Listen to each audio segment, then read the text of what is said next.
গাজার ধ্বংসস্তূপে এখনও বেঁচে থাকার লড়াই, কিন্তু সেই লড়াইয়ের ভেতর লুকিয়ে আছে আরও এক নিষ্ঠুর বাস্তবতা।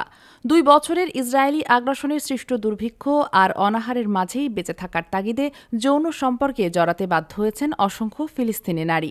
বার্তা সংস্থা এপি জানায়, খাবার, পানি কিংবা আশ্রয়ের বিনিময়ে বেশ কিছু নারীকে যৌন সম্পর্কে বাধ্য করেছে ত্রাণকর্মীদের একটি অংশ।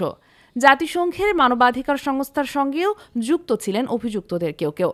নাম প্রকাশ না করা এক গাজাবাসী নারী বলেন, 6 সন্তান অনাহারে, 1 বাক্স খাবারের বিনিময়ে আমার মর্যাদা বিকিয়ে দিতে হয়েছে। এটা শুধু এক নারীর নয়, বরং সমগ্র গাজা উপত্যকার অসংখ্য নারীর প্রতিচ্ছবি।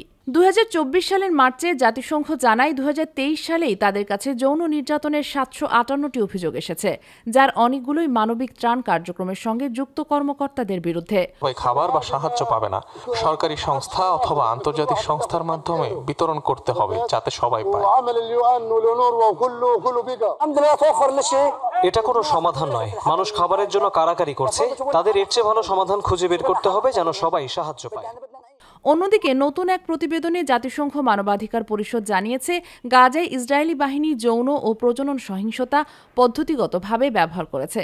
বেসামরিক এলাকায় বোমা হামলা, স্বাস্থ্যকেন্দ্রে ধ্বংসযজ্ঞ, এমনকি বন্দীদের উপর ধর্ষণ ও নির্যাতনের অভিযোগ উঠেছে। তবে ইসরায়েলের প্রধানমন্ত্রী বেনিয়ামিন নেতানিয়াহু এই অভিযোগগুলোকে ইসরায়েল বিরোধী প্রচারণা আখ্যা দিয়েছেন।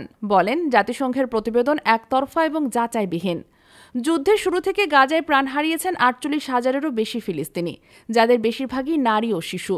ধ্বংসস্তূপের নিচে হারিয়ে যাচ্ছেন শুধু জীবন নয়, মানবতার শেষ আশ্রয়টুকু।